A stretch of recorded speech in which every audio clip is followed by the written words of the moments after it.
You're listening to Am I The Bolcast, the only podcast about Magic the Gathering ever, and I won't have it any other way. I won't tell you otherwise. I'm your host, Mike Carrozza. You might know me from my column, Am I The Bolas, over at commandersherald.com. And with me, as always, is my co-producer, co-host, Morgan Sanchez. Hello, super genius Morgan. How's it going, Mike? How's the weather over there? The weather is dreary. It's not rainy or anything. We haven't had snow yet, which is unusual this deep into November in Montreal. Yeah, I mean, global warming, if people deny it, they are wrong. Some people like to play their snowlands. I get it. And unfortunately, it just doesn't look like it's going to be a thing. Interestingly enough, speaking of the weather and not Magic the Gathering, I want to stay on topic as much as possible. I'll say I don't like snow at all, but what I do like is this. I'm enjoying the weather right now, despite it being worrisome. That's what I'll say.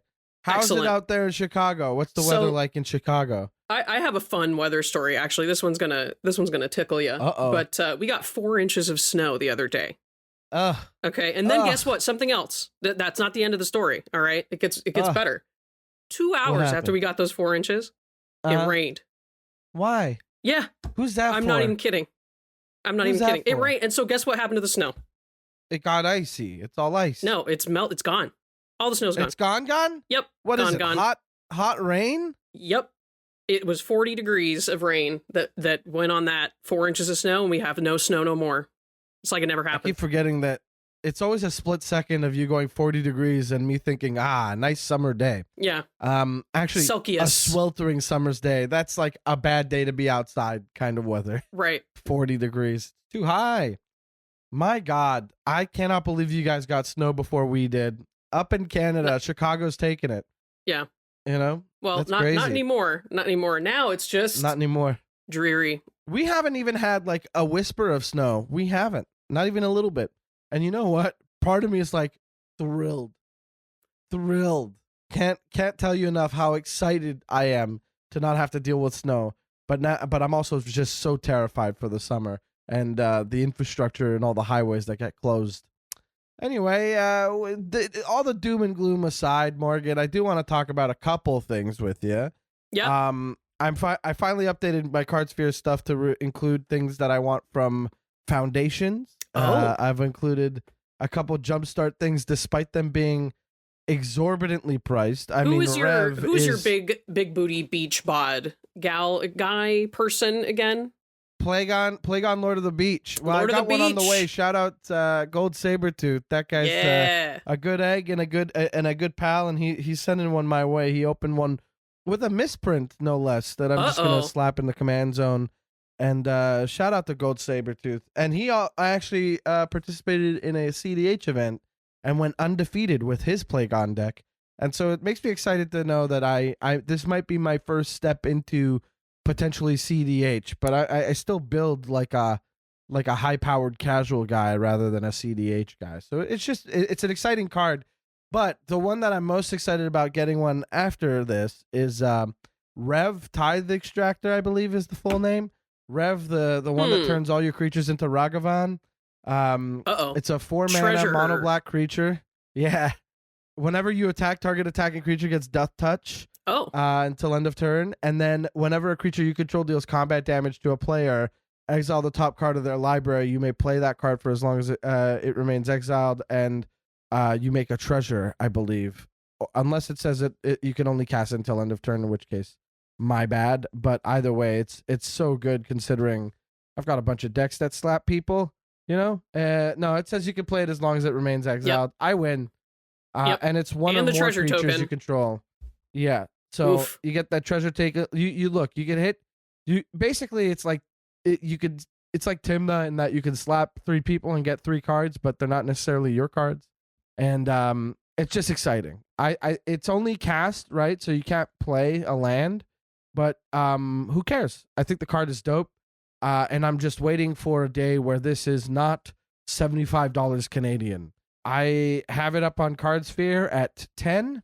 And guess who is waiting for it. Also, I can't get anything on Cardsphere right now because of the Canadian postal strike at the moment. So that was an email that got sent out as well that unfortunately at the time of the present, we do not know if that is going to end before any time soon.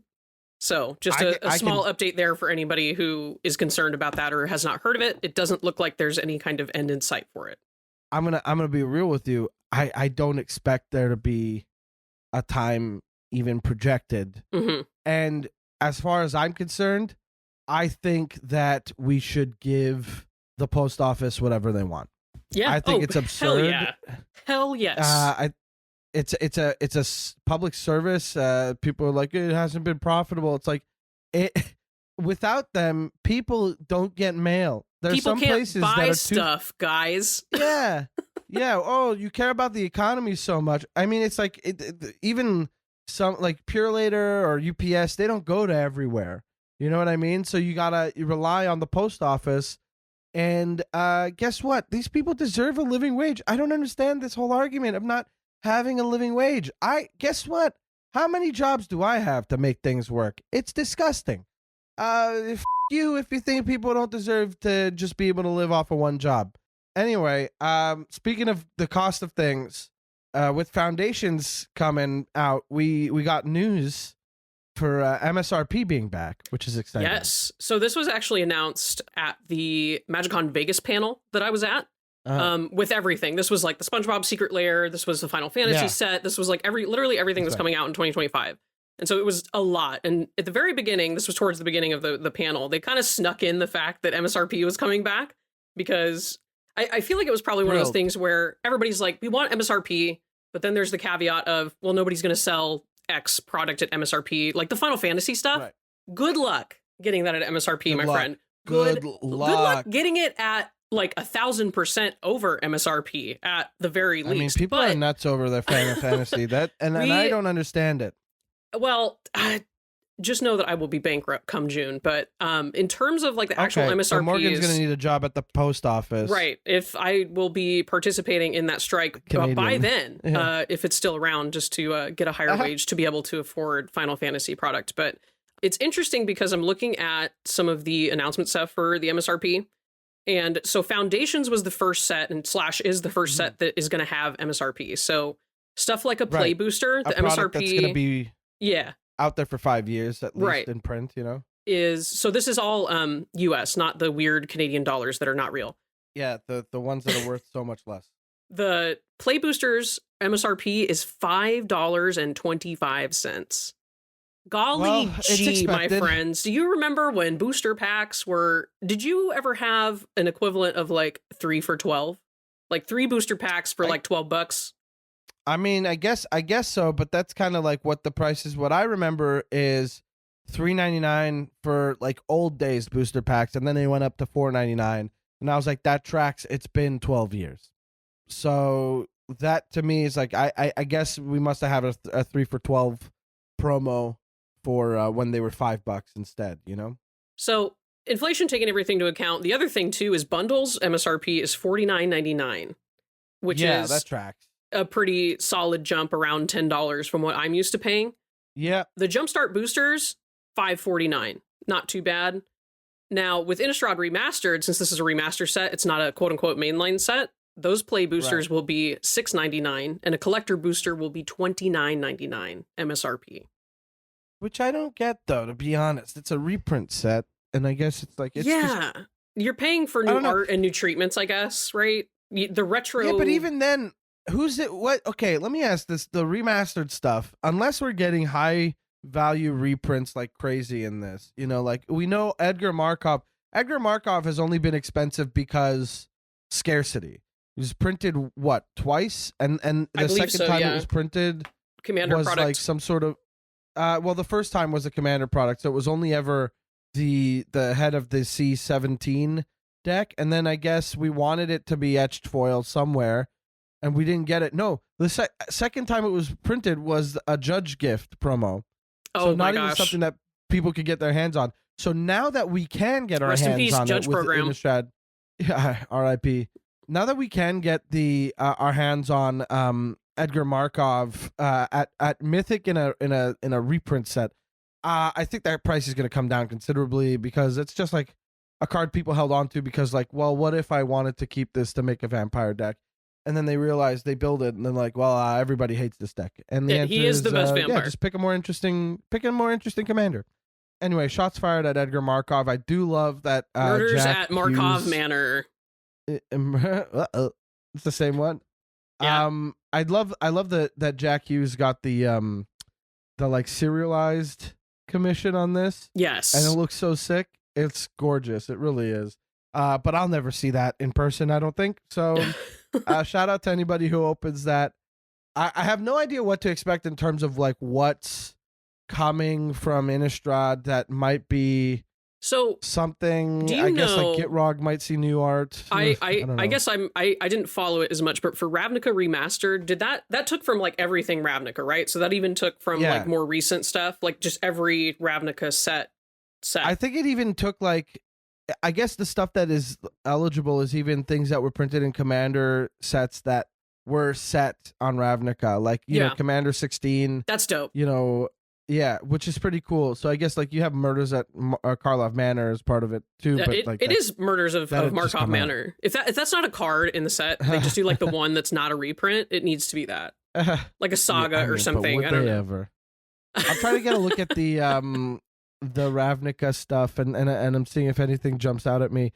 I guess Bruvac the Grandiloquent is a great example because Bruvac was in Ravnica Remastered, but was only ever in Jumpstart. Interesting.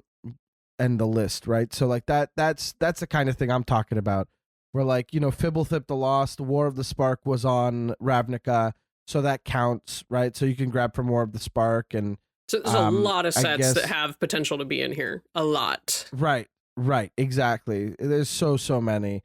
I'm trying to get I'm doing like a quick overview of them, but really it's, you know, it's standard. It's Ravnica. It's like it's stuff that makes sense on Ravnica. I think the original printings, all of these are either Ravnica or like printed the art or like the references Ravnica. So I'm expecting the same thing for Innistrad, but the person that I assume is the most excited for this is probably Angelo with his Innistrad cube. Yes. Like I'm hoping for more stuff for him that comes in like pretty versions, you know, just like how Karlov of the Ghost Council was only in a Commander 15 product before Ravnica Remastered. Now you get like this beautiful version of it that's available for you to purchase, and you know, hopefully Innistrad Remastered has somebody, I don't know, maybe Shilgengar again, even though it just came out in Modern Horizons 3. But all that to say, Innistrad Remastered, not a set I'm particularly excited for, but I love Innistrad, don't get me wrong, and OG Innistrad is a great draft environment. I'm looking forward to drafting this product. I'm not like, oh, let's open it up for the value. I'm excited about a draft for Innistrad Remastered. I think that'd be pretty fun. But I also think that like the pretty versions of them or the new art can be a real pull into buying some singles. I just don't see it for me for anything else really. And because we are living in the future, Innistrad Remastered previews start today. So you can see outside of just the cool Edgar Markov treatments, some of the cards that are going to be in the set. Oh, you know, they slipped that in as like the here's the like boomer commander player card. I think that's like the pre-order card. And they got me. People are going to be like, you know what why? is that? Deadeye Navigator's not good, right? Deadeye Navigator's not good anymore. No, it isn't. But I don't think it's like a buy a box promo or anything. But the art is amazing. The retro foil is I live for it. I think the Deadeye Navigator OG, it's a spirit, but I don't like it never quite felt like a spirit. He looks like a guy rowing a boat. He's a guy rowing a boat. Exactly. That's not very ghostly of you. Not my thing. I like the new art on it. Shout out to the new art. I'm sorry to insult anybody who loves the old art or Thomas Jadrusik. I'm sorry. It's not bad art. It's just we need a ghost rowing a boat. Exactly. Do we have anything else we want to mention? I mean, we do have we could talk about Cardsphere because our registration link for Cardsphere is still in the description. I'm going to make like a link tree or something for the Bolcast so that you can follow our links to everything, including, you know, our promo code for for Bonebox games. As long as that's running, you'll be able to click on that. And then, of course, our Cardsphere referral link and maybe our architect profiles, our socials and stuff, all on the link tree, very neatly tucked away on in the episode descriptions and our social media bios and stuff. So we're working on making that a little bit more streamlined. But before we dip into the conversation, Morgan, I always like to check in with you about this because we're talking Cardsphere. I know your list is long for the Odyssey block foiling the list process. Is long. Have you made any headway in the last little bit with anything coming your way? It's really rough because what I did, and I'll be perfectly honest, was I kind of forced my partner Dakota to make a new spreadsheet for me. Because the original spreadsheet, this is really cute, by the way, he did make for me when we first started talking, and I told him I was collecting this set, and this was 5 years ago, right? So, of course, I'm nowhere near completion, and he made me this banger spreadsheet that has, like, the card name, what the card does, the color, the artist, a little really checkbox, and, like, a little note thing, so I can say, like, oh, this one's a little messed up, so I want, like, a nicer copy, and, like, it's just really nice, and so I'll be digging more into that for the holidays, because it's the holidays, y'all, you gotta treat yourself. I might drop $600,000 on a foil tarnished Citadel that's near mint if I can find one.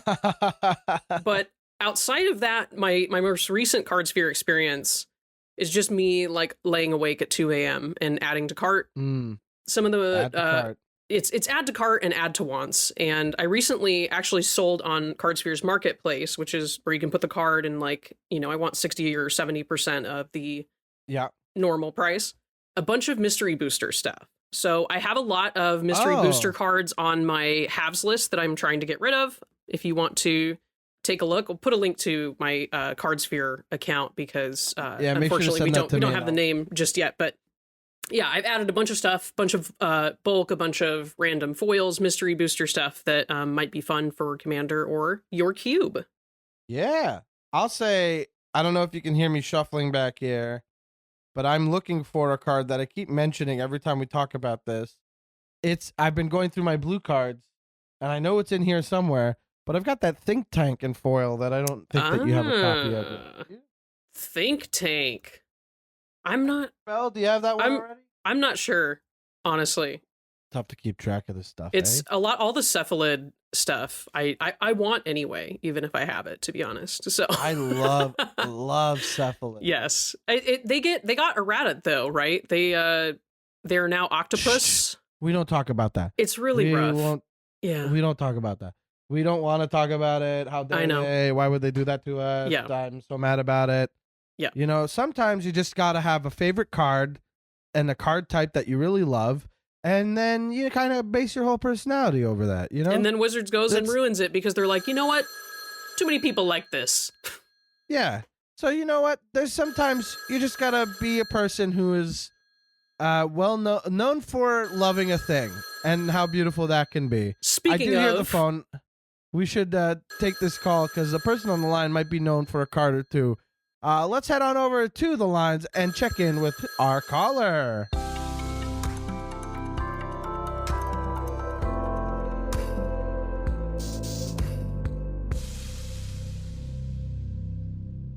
Uh-oh, caller on the line. Who am I talking to? Who we got here? Oi, it's Emma Partlow. How's it going? Oi, Emma Partlow. How are you? I'm doing great. How are you? I'm doing fantastic. So happy you called in. What's going on? What's it like over in sweet old England? Wet. There is rain. Yeah. The classic response. it's a very classic response. We do live in a puddle in England. Sunshine is rare. But yes, right now it's looking pretty overcast, pretty wet. Which is to be expected in England in I would say August, but for the most of the year. Most of the time. Yeah, it feels like that's all. What are the stereotypes you know about England? Very proper and gloomy. It's just kind of what it is. There is a reason we break the ice by talking about the weather. Like that is the icebreaker in England, and everyone's like, "What's the deal with that?" And it's like, well, our weather is just so weird. Like we're in the middle of like a bunch of different, like continents with weathers and stuff. So it could say it could rain in the morning, but it could be beautiful and sunny. And then we're like, wait, what the hell? Where's our rain? And then we just it's just so unpredictable. But people just find it really weird. It's like, weather, that's not interesting. And it's like, it is when you live in a weird place like England, where it's just always unpredictable. I'll say in Montreal, we run the gamut from either like too cold to too hot. And sometimes it's just like that perfect weather too. So we very similarly, you break the ice with the weather, not just because it's like the easy thing to talk about, but it's also because you're commiserating or celebrating a thing. You know what I mean? So it brings you closer to who you're talking to right away. Yeah. We either start with, nice day, isn't it? Sarcasm, implying that it's terrible. Or it's like, oh, wow, the sun's out. We're going to actually get some vitamin D in our skin for the first time in a year. This is great. Let's do this. Yeah, the all-natural way of absorbing vitamin D rather than having to take the state-issued vitamin D pills, probably, as I expect. Yeah. Yeah. That was a great mandate by one of the queens. Anyway, what a time. What a Emma, time. I know. Well, look, you're somebody that we know from being around magic, involved with magic, writing for magic. You're a podcaster. You are well known for a particular card. You are an entrenched magic personality. Just before we get too deep in, why don't you tell our audience listening a bit about yourself and where they could check you out, and then we'll get into chatting about whatever you want to talk about. You called in. This is your show now.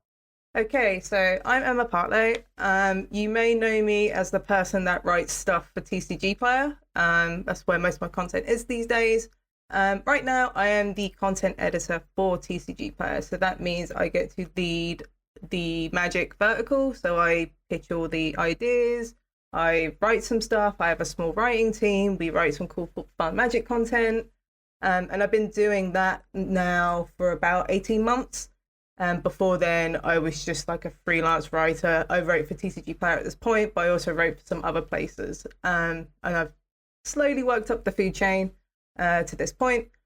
As where you can find me, honestly, like right now, the best place to find me is on Twitter, as much as I want to be apprehensive of that because it's slowly regressing into something unusable. So you can find me at Emma D. Partlow on Twitter.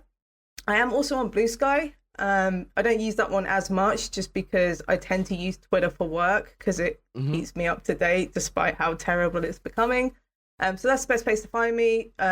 There's tweets about Cube, there's tweets about cheese, there's tweets about Mole God, there's tweets about Simpsons. So yeah. Oh yeah. Best place to find me. Well, I'd also want to throw in there your podcast that you run with our sweet boy Callahan Jones and of course the rest of the crew. They're escaping me right now, but you know what? Remind me of the co-host. So there's Mod Anon, which is Dan. Mod Anon. And then you've got Black Girl Mage, but she's not on it as much these days. Usually it's Cal, myself, and Dan. That's it. So I just finally loading on the page, on the Twitter page here, and it's like, there you are. There we go. Cal looking exhausted, and then all three of your headshots, Emma, Mod Anon, and Black Girl Mage. Yeah. Okay, there we go. Well, I am embarrassed for having forgotten, but who I see most, and sorry about that. But that said, there's another thing that you're quite known for in the Magic community, aside from your peasant cube, if I'm not mistaken. Correct. That's a big part of what I see when you post online. I'm like, you're talking cube. I know that there's cube. You got the peasant Best Magic cube format. Let's go. Yeah. Okay, we can dive into that a little bit. Best Magic format cube. I get it. I'm with you. I think the renaissance of like a cube era is very healthy for us right now. We are very fortunate. We're also very fortunate to have Daybreak Games, who now run Magic Online. They're doing a really good job of just maintaining the vintage cube, which is the most popular cube there is. Absolutely. But just because there's like Wizards have also done a good job of just printing loads of new and exciting cards. So you have things like Universes Beyond. So it's like, cool, I could build a Universes Beyond cube. Yes. There's all these secret lair printings. You could start a secret lair cube. Downshifts happen all the time. So peasant cubes get to become quite powerful, as I would know, because I run a peasant cube. There's a lot more flexibility and fun you can have with cube. That didn't happen pre-Booster Fun era, in my opinion. That might be a take, because I know some people are upset with the product overload and stuff like that. But I think it's a really cool way to innovate if you're really into cube. Totally. I do think that like we are in an era of product overload, and also people getting mad at not being able, like Mystery Booster 2 not being widely available, but also people being like, there's too much product, and then being like, why can't we buy this? Yeah. The monkey paw is curling. It truly did. It's a very silly topic altogether, really, but it is felt by the community, and I do feel like that inundation of product is what is pushing people to be like, okay, I want to do a cube. I think that's what I'm going to do now. I can't keep buying all this product and being part of it all the time, so I'm going to get hyper specific with what I like, and we're going to get all the pals together, once in a while to make it happen. Like Angelo Guerrera, who's got the Innistrad cube, which I'm so excited to play again next month. Yeah. It was such a blast, and and being able to play it was, you experienced the cube. You're like, is every cube a labor of love like this? And it's like, it has to be. Yes. It has to be. It has to be.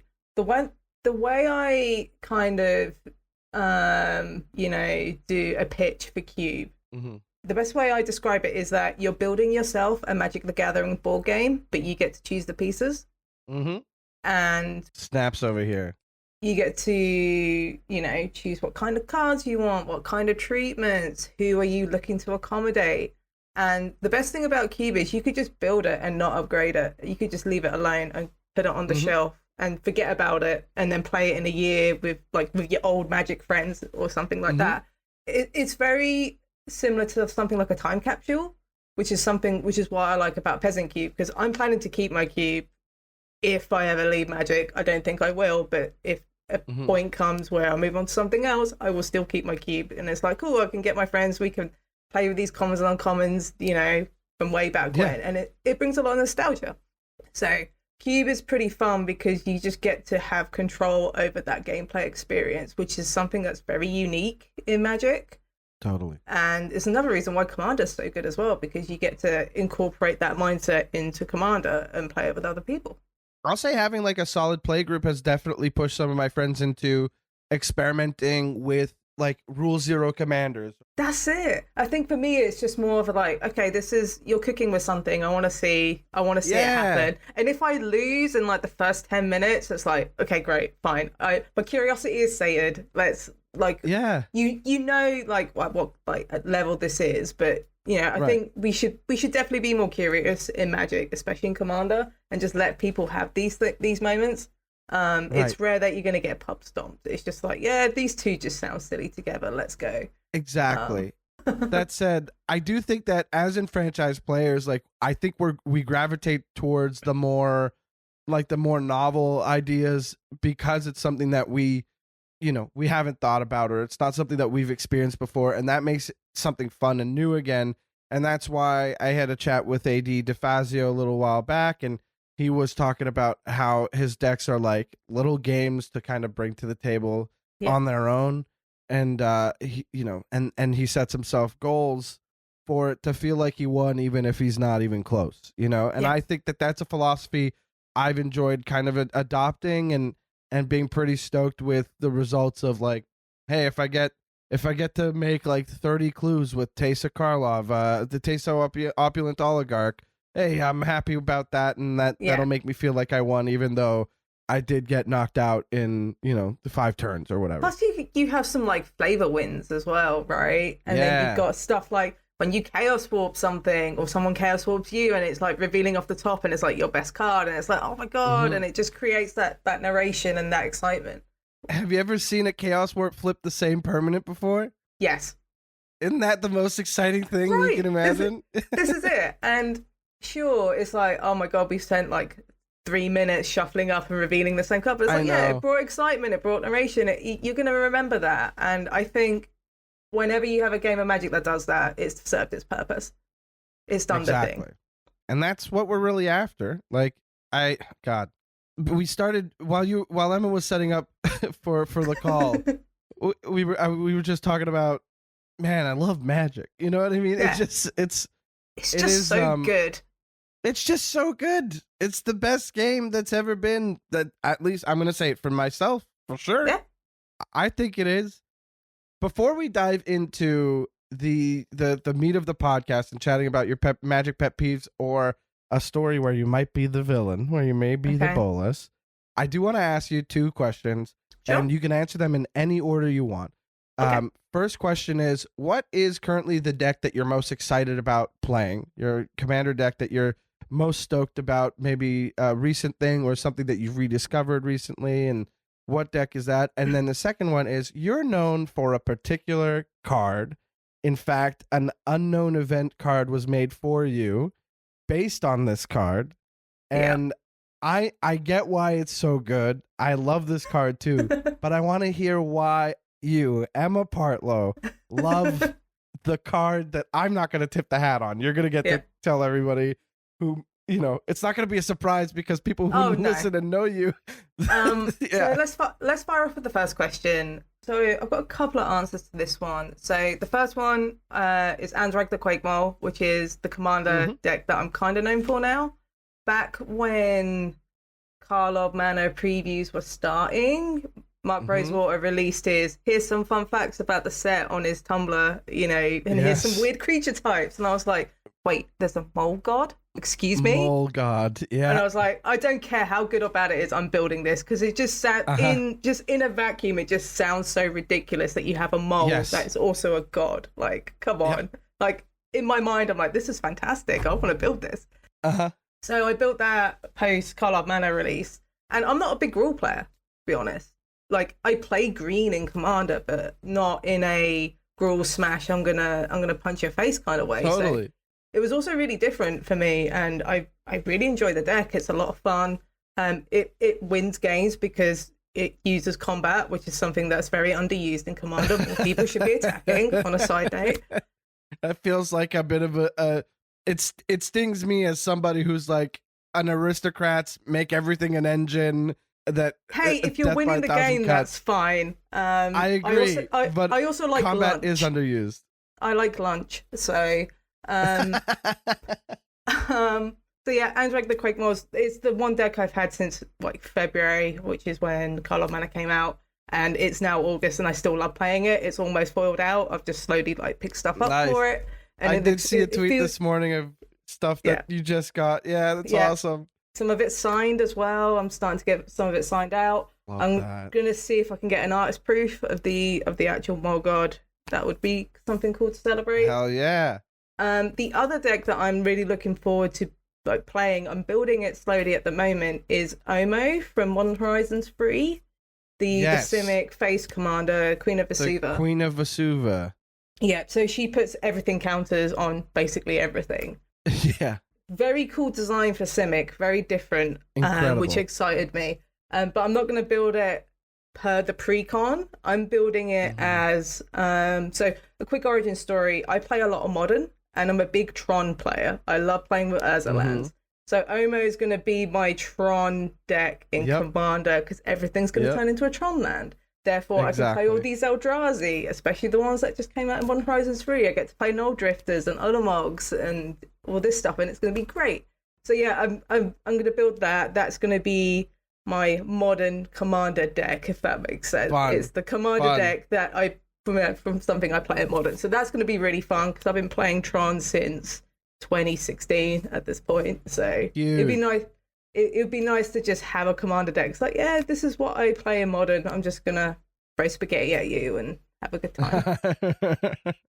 And as for the second question, so Thraben Inspector is my favourite card of all time. It is a common from Shadows over Innistrad. It's a 1/2 for 1 in white. ETBs, it makes a clue token. It's very simple, very elegant. Very.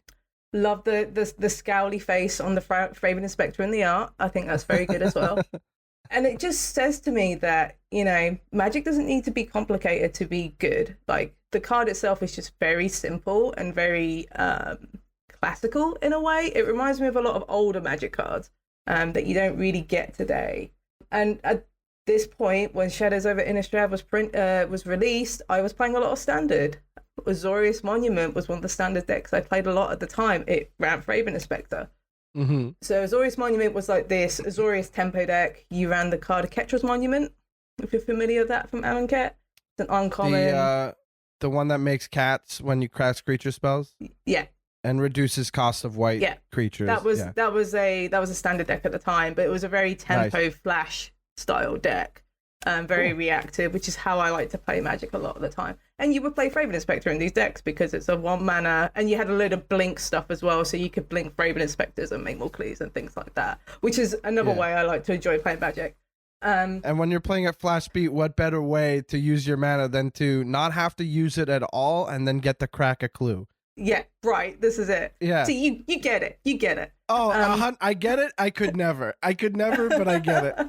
I don't have the patience. I am a gruel man at heart, but I don't play it at all. I can't.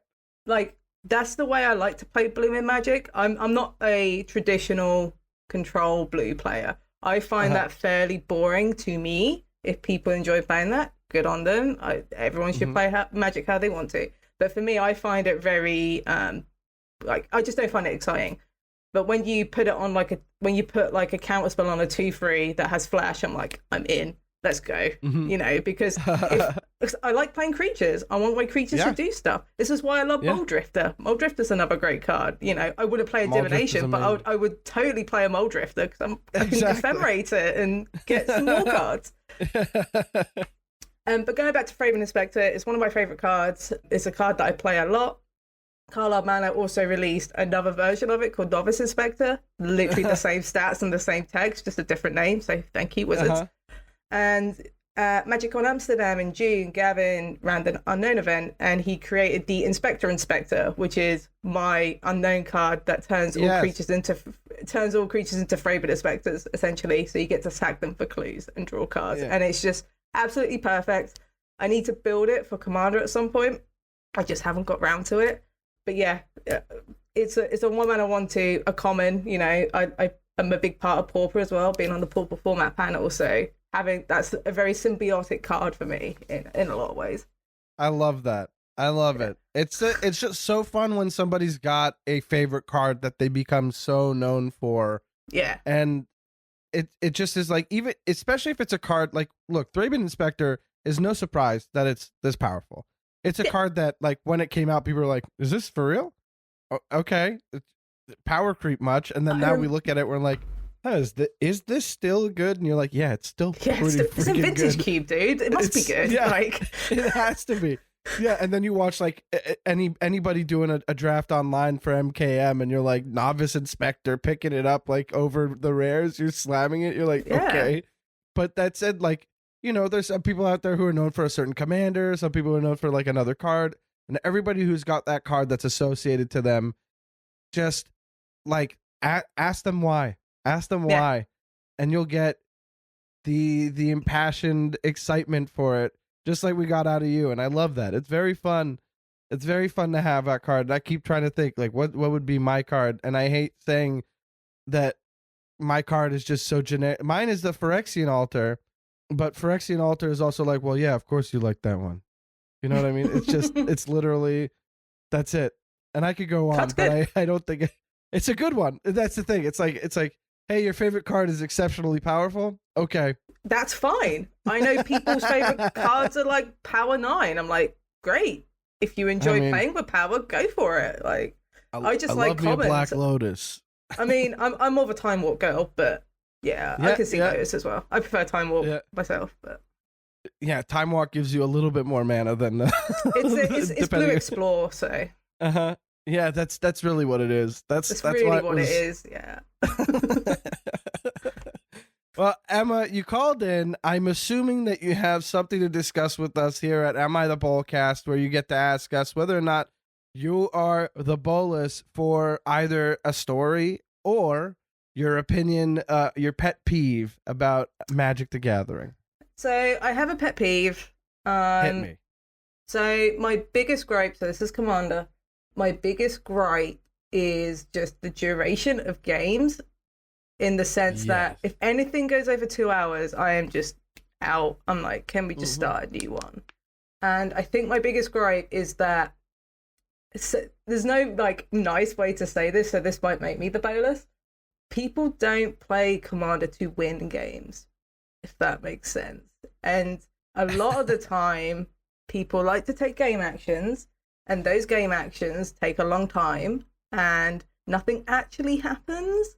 And I'm like, I'm here with Anzrag the Quakemile. I'm here to like end things so we can shuffle up and start again. You know, I'm someone that would easily take 2 90-minute games over a 3-hour one. That is like that. It's more Magic when you think about it. Makes sense, right? Yeah. And my biggest pet peeve is when people play Cyclonic Rift, because people don't play that card properly. Right. Now, Cyclonic Rift pet peeve is one that a lot of people who play a lot of Magic share. Yeah, but my issue, like, it's not with the card itself. Like, I think the card itself is fine. It's how it's played. It's how it's played. People don't play Cyclonic Rift, to win games. They play it to not lose games. Right. And if they're not losing, it means they're not winning, which means you're just adding extra time onto something that could have just, the game could have ended. So, like, I have no issues with the card Cyclonic Rift in what it does in the texture of Commander. Of course. It seems fine. But people just see it as like this emergency button. It may as well just say restart the game for 6 mana, 7 mana, or whatever. So I don't play tons of Commander. I play enough. But every time it's just happened, I'm just like, can we just start a new game? Is this actually going anywhere? It's not an ink shield. You know what I mean? Yeah. It's like there's a difference between you're farewelling because you're at a disadvantage and you have stuff in your hand that's going to make it go your way. That's how you play that card. Cyclonic Rift, you're getting rid of blockers so you can get through and punch some people. Or like you've got a couple planeswalkers that are about to ultimate and somebody's coming in for an attack and you're basically using it like an Aetherize. Like there's instances where totally fine and expected play, but for someone to like not use it as, like I said, ink shield, where you're turning the tables and ending the game, you're just effectively taking a lot more time from people. But I will say the way you framed it is not quite how we've had it on the show before, and I want to take a moment to address that because I think it's interesting how you did this. Okay. You said, I would rather more games, like 3 1-hour games than 1 3-hour game. Yeah. And so when people do the Cyclonic Rift and add that time to the clock, you're not necessarily upset that you're still there. You're not necessarily like, hey, it's going to go to 3 hours. It's like, I would rather segment it so that we better use our time. Yeah, basically. I'm someone that appreciates quantity when it comes to these things. Like the quality, I think the quality and quantity is like pretty close in Commander because you can have some really good games that finish really quickly. Mm-hmm. Absolutely. And I think, so what Cyclonic Rift does that I hadn't really quite put together until just now, that just you're replaying the same thing. Yeah. This reminds me of something that Patrick Sullivan mentions on Resleevables, that maybe Ben Wheeler has covered on Shivam and Wheeler Love Magic, talking about spell shapers and how boring is it to keep playing the same thing. Buyback is a hellish mechanic that Patrick Sullivan does not care for because how boring does the game become when you're doing the exact same thing? Now imagine you're not just doing the same thing, but you're replaying the same game that just took that long, or at least playing a version of that same game again because somebody just like hit the emergency button. And because it's already taken 40 minutes to get to that point, you're kind of seeing the same first plays that the people are making. Basically you're repeating it. You're repeating the game basically. And at that point, I'm just kind of checked out. Sorry for people at home who like to do that, but to me it's just like, cool, like, can we just sleep up and just shuffle up and start again? You seeing the first 5 minutes of the rebuilding, and to you it's like it's the 40 minutes we just spent. That's what it feels like. It feels like now we've turned time into this like also, you could just like get another commander out and start a completely different game with a different commander and everything else. So yeah, that's my biggest pet peeve, just how people misplay with that card, because it just adds time to something that shouldn't add time. That's my biggest pet peeve when it comes to commander. So I guess in a general sense, the time management of it is like a big deal. I understand Commander's a very social game, and when anything's social, that adds time to stuff because conversations happen, bargaining happens, politicking happens. I understand that. But I do feel like if, going back to talking about Anzac the Quake Mob, if people were much more aggressive in Commander, it wouldn't be a problem. Yeah, totally. If you're getting life Commander totals down, damage exists for a reason. Use it. Oh my God. The amount of whenever I think of somebody being like, we should get rid of commander damage, I'm like, no. You've never played against a life gain deck or a pillow fort. You know what I mean? Like, you can pay for Sphere of Safety or Ghostly Prison on one creature and still take out the biggest threat at the table. You know what I mean? You could punch through all the life gain if you somehow manage to keep your commander on the board and get in, for the most part, like 4 times. Yeah. So it's an important part. Have I ever won by commander damage with Prosper Tomebound? Probably not. But have I had to try going for it because that was the only viable option, and it added this tension rather than this like doom and gloom of it? Yeah, totally. Like, it was a long game, but I kept trying and lost very quickly after I started trying. But you gotta go for it. Like, it adds this like. There comes a point there needs to. I always feel like Commander could always do with some inevitability, just coming from like a constructed 60 card background. I always feel like Commander could do with some inevitability, where someone just needs to flip the switch and go, I'm going to do this. Can somebody stop me? A la Arch Enemy, Am I the Bolas style? I think people would enjoy Commander a lot more if, there was that in mind. But I'm not going to tell people how to play Magic because it's your hobby and you should do whatever the hell you want. You're putting time and money into this. You should get what you want out of it. But on a personal note, please play Cyclonic Rift properly, for the love of God. Like, it's interesting. Just think of the time it takes. Yeah, the concept of inevitability, and that's what Cyclonic Rift threatens, is that the inevitability is now way further out. The inevitability is already stretched out by like an extra 40 cards in this format. You know what I mean? The inevitability is bounced with the Cyclonic Rift at this point. Yeah. So it's definitely a topic that ruffles the feathers of those who get to play the game enough, and then also, I guess, like, those who are focused on racking up W's might be like, well, no, I don't want to lose, so I'm going to play the Cyclonic Rift when I'm clearly still probably going to lose in 3 turns. But what if... That is my pet peeve with Commander. Granted, I don't play a ton. I play enough to get an understanding of it. It's just how people play that card. I'm like, come on, guys. Like, what are we doing here? Like, literally, what are we doing here? People will like you if you lose. Like, you don't have to win to be likable. You just got to be fun. Totally. Simple as totally. That. Great way to put it. Yeah. I keep thinking back on nights where, you get excited to go to Commander Night and you're like, we're going to get in 3-4 games. I'm going to bring 4 decks.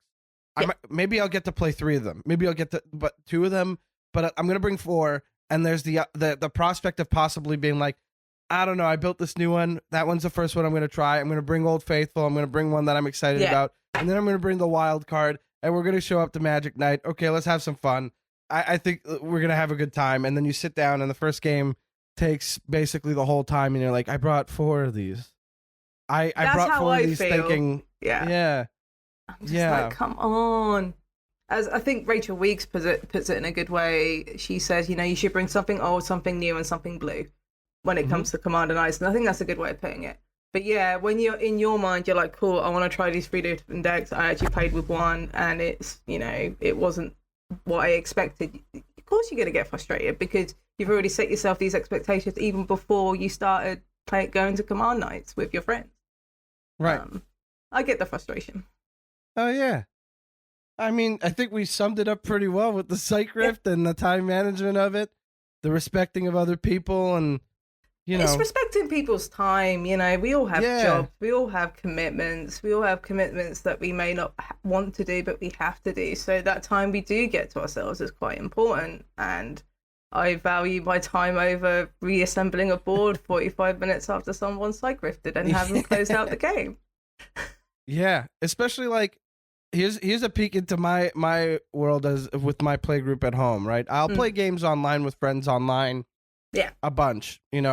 Those guys are people like that, right? For EDH Rec or Commander's Herald, we have a Discord where we work buddies. We're like, hey, let's discuss some stuff while we play a game, and we'll throw it in the LFG chat, and we'll be like, here we go, let's play some. I'll end up at a con and I'll play a bunch of games there. But getting my play group together, it used to be that we'd met every Sunday 10 years ago, and for a while, and then I moved away, came back, pandemic, all this stuff, life gets in the way. Some of them sold their collections and only borrowed decks, but it is kind of like pulling teeth to get the crew together. And so when it finally happens and everybody's like, you know what, the stars have aligned and everything is great and we're all here, and everybody shows up with a glint in their eye and they're like, oh, I haven't been here in a while. Did you paint since last time? And like, oh my God. What's this playmat? Oh, what? Okay, sit down. What's the deck you have to lend me? Oh, I haven't even seen this card. There's the excitement in the air. Yeah. And then you get everybody to start playing, and then somebody plays the Cyclonic Rift and does it wrong, and the phones start coming out because it's like a 3-hour game, and then we're like, yeah, I guess, do you guys want to like go play pool or something after this? And you're like, oh no, this was the plan. We were supposed to do this for like 6 hours. No, it wasn't supposed to be boring. One game in 6 hours sounds horrific. Yeah. No, I mean, it was supposed to be like, 5 games in a day, but it's like, didn't get there, See, this so is why I like Cube, because you're going to get those 3 rounds in. Yes. Yeah, you have to.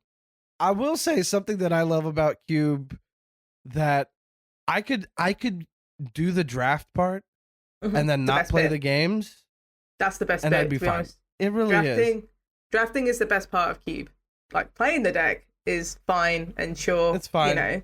It's fine, but getting to choose the cards and put them in your deck and think, I'm going to do this. I'm going to do this stuff with Soul Herder and Thraben Inspector and Moldrifter. And it was like, this sounds great. But when you go to playing it, it's like, actually, I just want to draft the same deck again. I want to keep doing that. Yeah, I want to see what other direction I had then.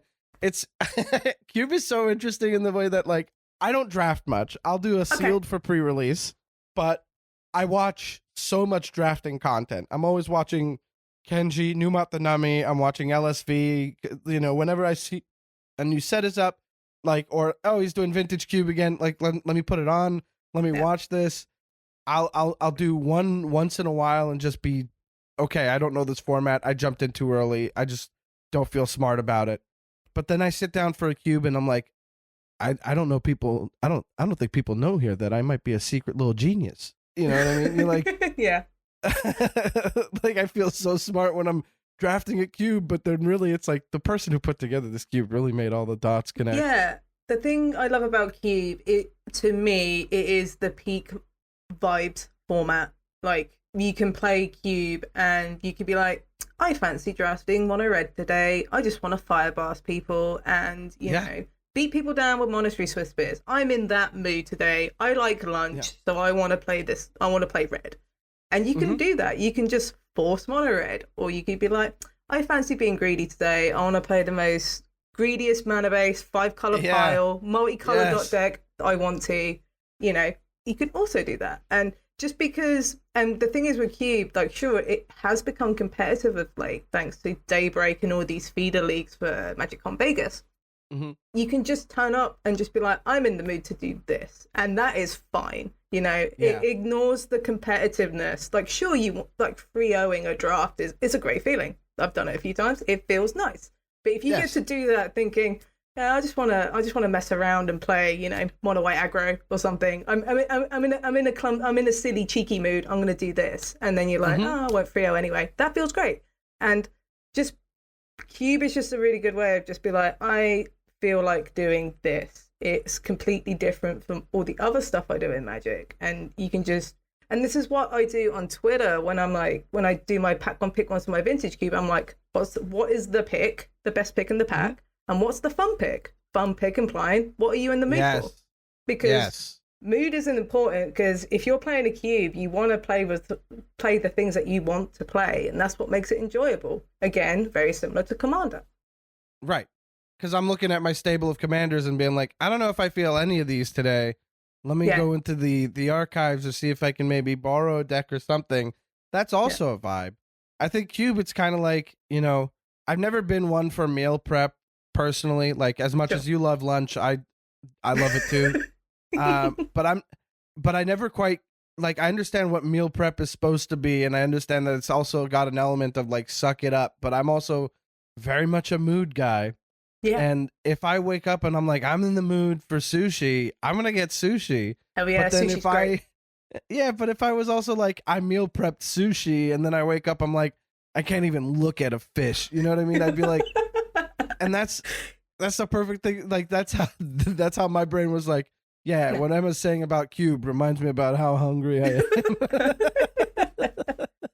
But no, just having those vibes, when it comes to like cube and Commander, it kind of makes things feel more authentic and more enjoyable, because you're just you're listening to your body, and which is a good thing to do in general. I could talk about cube for hours. It's literally the most fun way to play Magic. My peasant cube's great. I'm also building another cube very slowly as well. What's this one? So it's a modern cube. Nice. But it's I call it the modern F&M cube. It is a cube of modern cards from 2016 backwards. So it's pre-Modern Horizons. It's that era of Modern. So you got your Johns, you got your Splinter Twins, you've got Infect, you've got Bogles, you've got like the Jeskai control piles, you've got that stuff. It's the classic time capsule 2015 2016 Modern. And another thing with cube, you can, thanks to Wizard printing all these different variants of cards, you can really express yourself now. You can do that in Commander. We do that with all these fancy foils and secret layer printings and things like that. With the modern cube, it's all just going to be non-foil, original modern bordered printing. So it's going to have the original Zendikar fetches.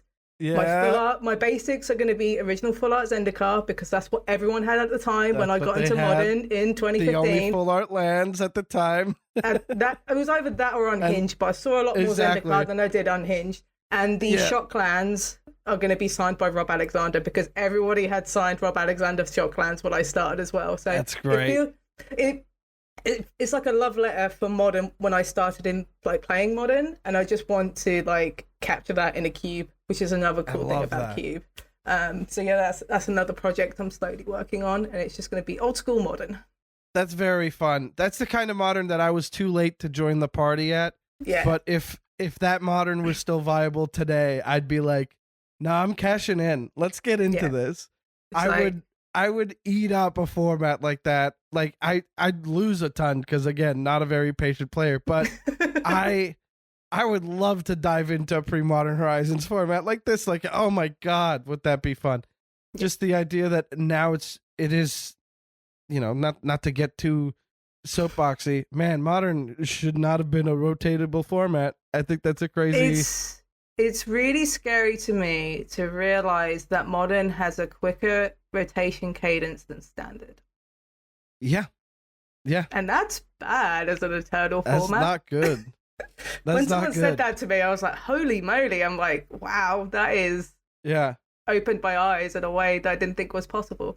But no, that's going to be my next project, a little Modern cube. That's fun. Going to be proper, like that is like a peak vibes cube. Like, I'm very intentional with like the card printings and stuff like that, because I want people to get nostalgic for it. Or, if someone news to Magic comes going, what the hell's a Snapcaster Mage? I don't know what this is. And it's like, and I can tell you the story about Snapcaster Mage and how it was integral in Modern, and how it's, an invitational card from this person, and so on and so forth. And it's a really good way to break ice and for people to learn more about the game, especially when you've got like your Universes Beyond crowd that are coming in now, and they have no clue what a Nadu winged wisdom is. They just see the Assassin's Creed cards going, yeah, Assassin's Creed's great, here I am.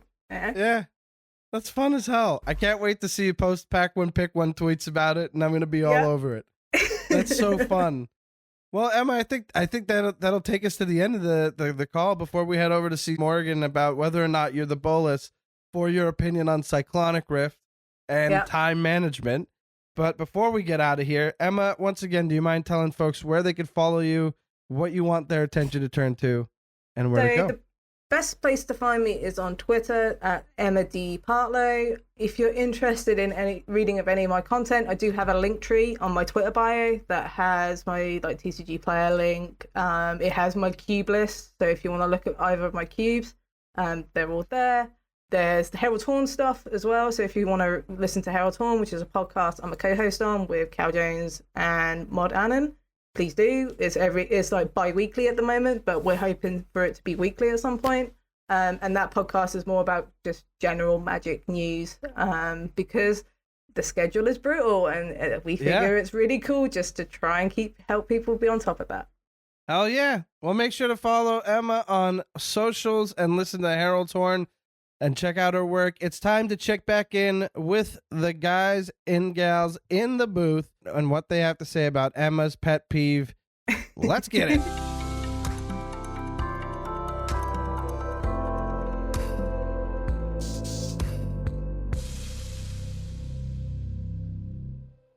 What a delight it is to chat with Emma Partlow. Thank you so much for calling in, Emma.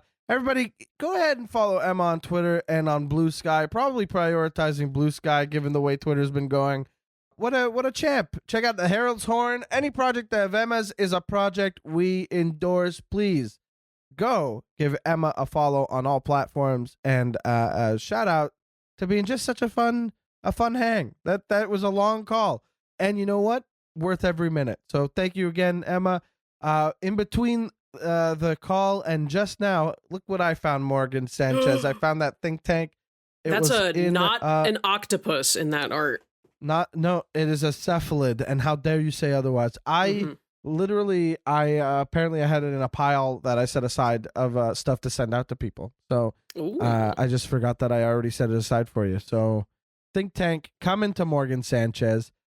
Before we get too deep on this, let's talk about how we come to vote on whether or not a guest is the Bolas. Morgan, do you mind breaking this down for people? Yes. So, mathematically speaking, my vote will count for 1, and Carrozza's vote will count for 3. Damn. Yeah. That's right. So, I get a pretty big say in whether or not someone is the Bolas. And Morgan, how would you phrase it for Emma? What's Emma really asking?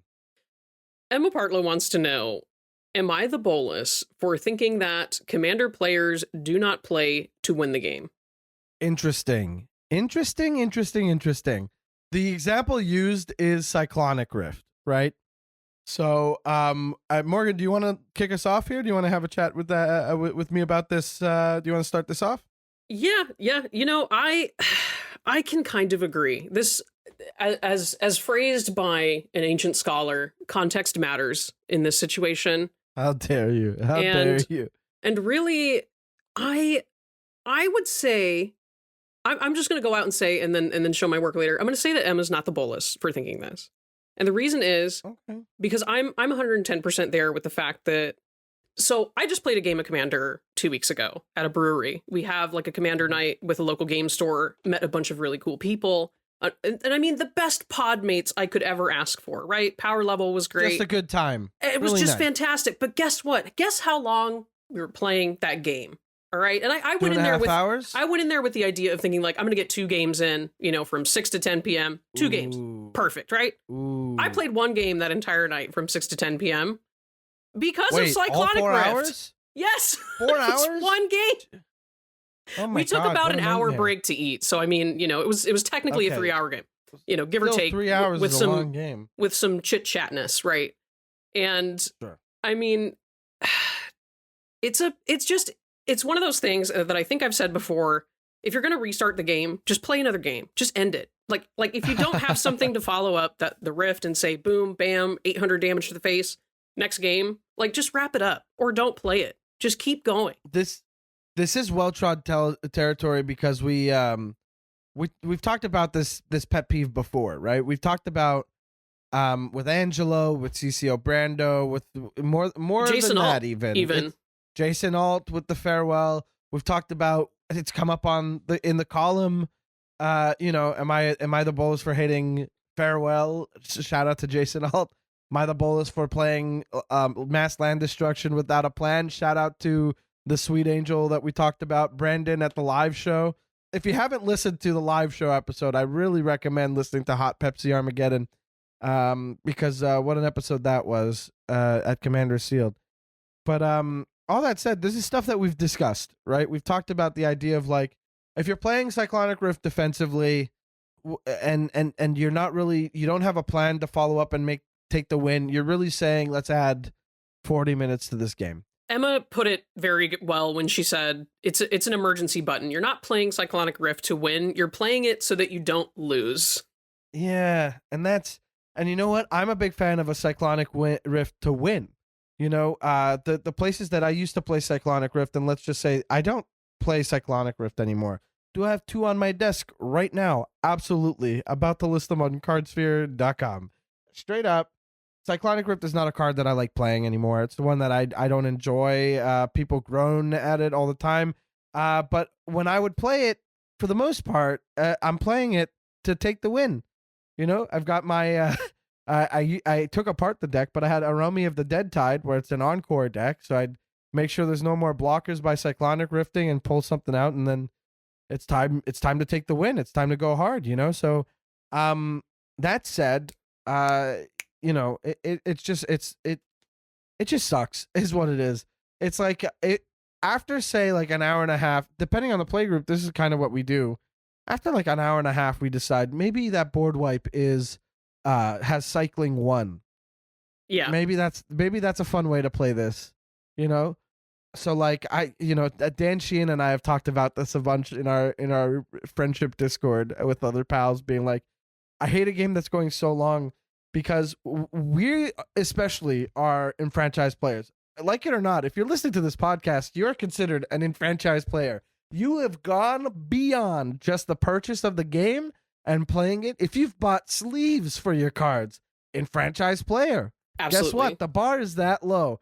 So the idea is, if you're listening to this, then you should know that, like, as an enfranchised player to the degree that I am and my playgroup is and my friends are, we have multiple decks. We spend a lot of time building these decks. And the way life is, we do not get much time to play these games. We don't get a lot of time to play with our friends all that much, as much as we want to. And we have, I have like 3 new decks and I want to play them all.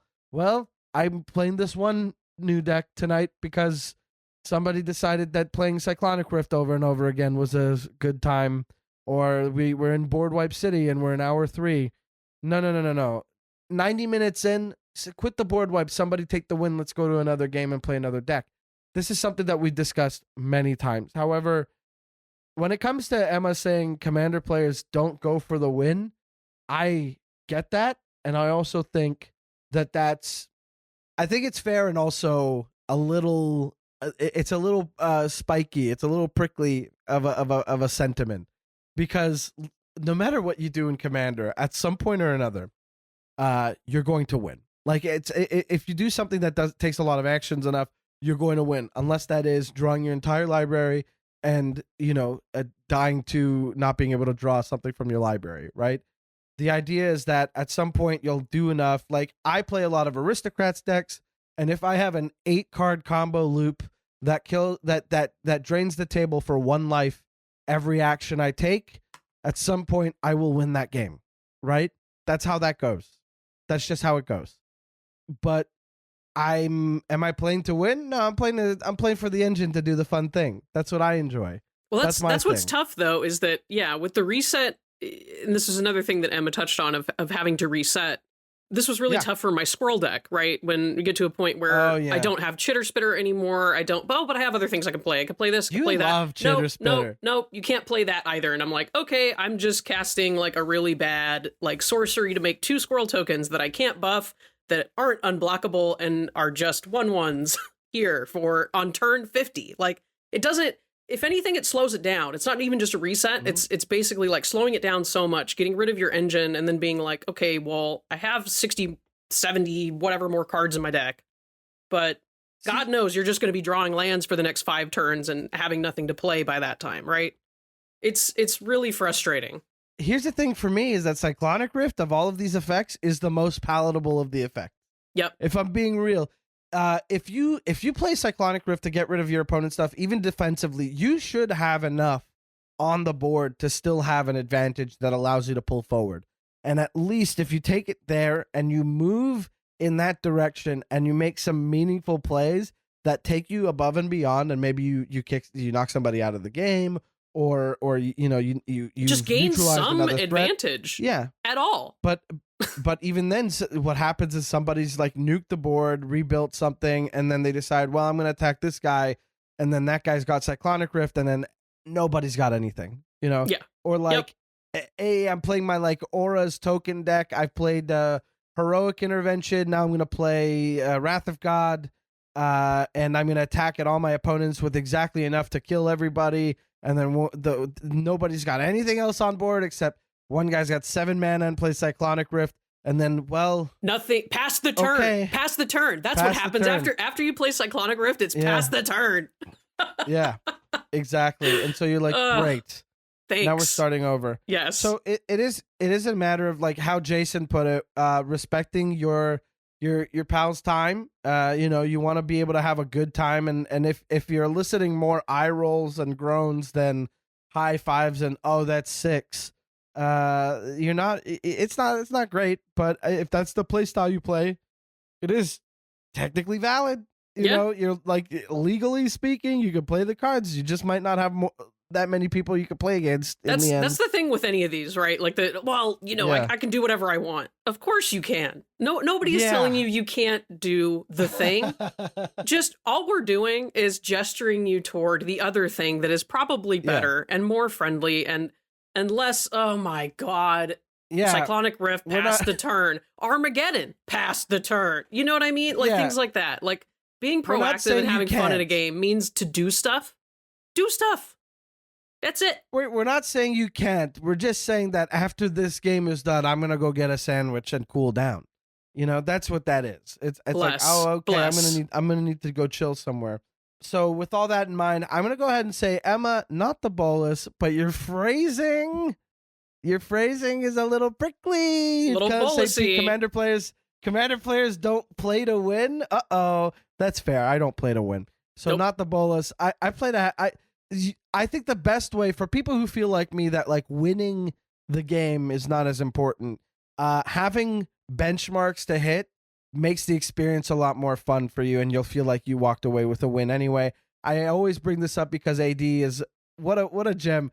Another episode to revisit besides the live one. AD DeFazio came in asking if he was the Bing Bong Bolas for building weirdo decks, and he has this Guillaume Master Chef deck where his goal is to, quote, feed 10 creatures, and Guillaume's ability allows you to sacrifice a food to tap down a creature and give it indestructible. So essentially feeding a creature to keep it alive for the turn, but making it so full it needs a little nap.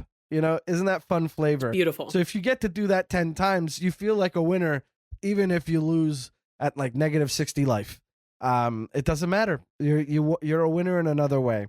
Anyway, that's fun. I do want to say, not the Bolas, first of all, Emma, thank you so much again for calling in. Before moving on to this next topic that I'm really excited about, Emma talked a lot about Cube and said it's the best format in Magic. And I just want to say, the more I play Cube, the more I'm inclined to agree. And I have been dabbling with a Cube idea. And once that's ready, I'm throwing the whole list online and hoping people just send me the cards that I need. And I'm kind of like, what kind of cube would you build? I'll tell you what I would build. I'm a big Theros guy. I love enchantments and I love enchantment sets. And so I think Theros is such a cool plane. And I think there's so much going on there. But if I had to do a commander cube, I would also lean towards like an enchantment heavy deck, heavy cube, despite a lot of that stuff being in the white, black, blue space. I think there's a lot of Selesnya Enchantress stuff, or like Simic or Bant, or it seems centered in green despite it feeling extremely white. What about you, Morgan? If you had to build a cube, where would you lean? All cephalids? All cephalid. Well, I was actually thinking about it because like the cube is a labor of love, like you mentioned with Emma, and it's something that I have on the docket to do at some point. But I really want like the things that stick with you from my early times in Magic was like demons, nightmares, and horrors. So yeah. I do like an all mono black cube would be crazy to me, with just like the nastiest art of all time, like like old stuff, new stuff, in between. Like I feel like there's just guilt feeder. There's a gaggle, master of cruelties. So like I don't know, something like master of agonies or what. There's so many demons and like cool evil guys. I want to do like a cool evil guy cube, but no vampires. Like not something like Innistrad, like really demonic and like very black coded, color coded, demonic nastiness. The Duskmourn nightmares make the cut based on vibes alone. Oh yeah, vibes alone. Cube is all vibes, and that's what I think makes it fun. I've only played Cube like a handful of times. I played with Andy Fleury's Cube at Commandy Fest 2024. Another Space Cow employee, Andy Zupke, shout out. He is the editor of Card Gamer and Card Sphere as well. He has a cool little fun get together called Commandy Fest, where everybody gets together and we'll play Cube, we'll play Commander. And I was like, the joy that came from getting my first, I was just like, oh my God. Like this card, when you get like a good draft, like a good booster, and you're just like, but it was like that with every single card in Andy's cube. And that, I love that that's how for Magic. It's just like, what? Like everything's just fun and happy. We talked about it with Angelo too. His Innistrad cube is the exact same way. His Innistrad cube is famous. World famous Innistrad cube, by the way. Angelo is a god when it comes to this stuff. The Jess guy. Check out the Jess guy, like JESGUY on Cube Cobra for his cube. And go ahead and pull a pack one, pick one, and see. Simulate a draft with that thing and tell me you're not having the time of your life. Yep. Excuse me, you liar. You're having the best time. There's no way you can't. I also think that with Cube comes a lot of innovation with the space of Magic. I saw somewhere that there's like 100 Ornithopter Cube, where the idea is that you are you're drafting and the only creatures are Ornithopter, and so you're playing Ornithopters. There's removal, of course, but it's Ornithopters and auras and combat tricks, and that's it. That's the cube, and it honestly, it sounds like a banger. I've only seen people online post about it. I've only seen like sample hands and sample drafts. What a fun time that is. And that's like another example of a cool thing that's happening. There's a Descent into Avernus cube that folks from CubeCon brought down with them to Commander's Field that I watched happen twice. Oh, man. Everybody starts with a Descent into Avernus in play that cannot be destroyed. So every turn. So the idea is you start at like 100-something life, because you're losing so much, and then it's just a bunch of treasure combos. It's gorgeous. Cube is a really, really fun way to flex your creative muscle and to undertake like a bigger project than a single commander deck. And it is something that I think I'm going to dedicate some time to, especially when the snow starts to fall and I don't have many places to go outside. But I will say, Morgan, we've been dragging this one long for a little bit. Sorry to our listeners who expect an hour-long episode and getting an hour and a half. Ken, thank you for editing this down for us, and as always, for editing all together. Morgan, where can people find you? What do you want them to check out? I am still on the website currently known as Twitter at Indigo Gentleman, and just check out all of our awesome articles at Commander's Herald and EDH Rec if you need some inspiration for Commander. We have a lot of really cool writers there, budget stuff, thematic stuff, everything. Go check it out. Everything. A lot of great writers over at Commander's Herald and EDH Rec. You can check me out on commandersherald.com. My series, Am I The Bolcast, the series that this podcast is based on, where people write in and ask whether or not they are the villain of their story, and I weigh in on the topic at hand. I've got one that came out last week by a longtime reader that I'm very excited about. So please go back and check that one out. There should be a new article out tomorrow, even. And if you still feel in the Halloween spirit, go back and read my article about the Saw franchise and the color identity of characters from Saw. Check out our referral link to cardsphere.com in the description of this podcast. If you sign up using our link, it lets them know that we sent you, and that helps a lot. It really, really does. It lets people know that we mean business. We are business people. And furthermore, I am a stand-up comedian. You can check out my stand-up comedy online. You can just Google me, Mike Carrozza, MikeCarrozza, at Mike Carrozza on Twitter, Instagram, and Blue Sky. Check me out online. Check out my album, Cherubic, my Just for Laughs performances, my anything you can check out that's online, I've left up there or, I've put up there. So enjoy that. If you do, let me know. It means a lot to me, especially in the gloomier months. I think that takes us to the end of this. Morgan, do you have anything else to say? Goodbye. All right, let's scoot the day. Good night, everybody. Take care.